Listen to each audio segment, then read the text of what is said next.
Programėlės dabartinės lietuvių kalbos žodynas pavadinimas puikiai atskleidžia programėlės esmę. Tai daugiau nei 50 000 dabartinės lietuvių kalbos žodžių šaltinis. Atidarę programėlę matome abėcėlę. Pagal ieškomo žodžio pirmą raidę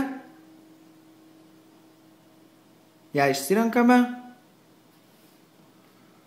Paieškos lango pagalba susirandame žodį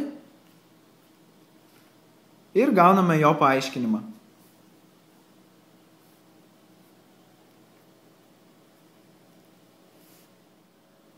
Ši programėlė kainuoja 79 euro centus.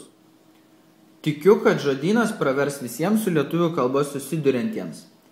Šią ir kitas lietuviškas programėles rasite adresu programėlės.omnitel.lt.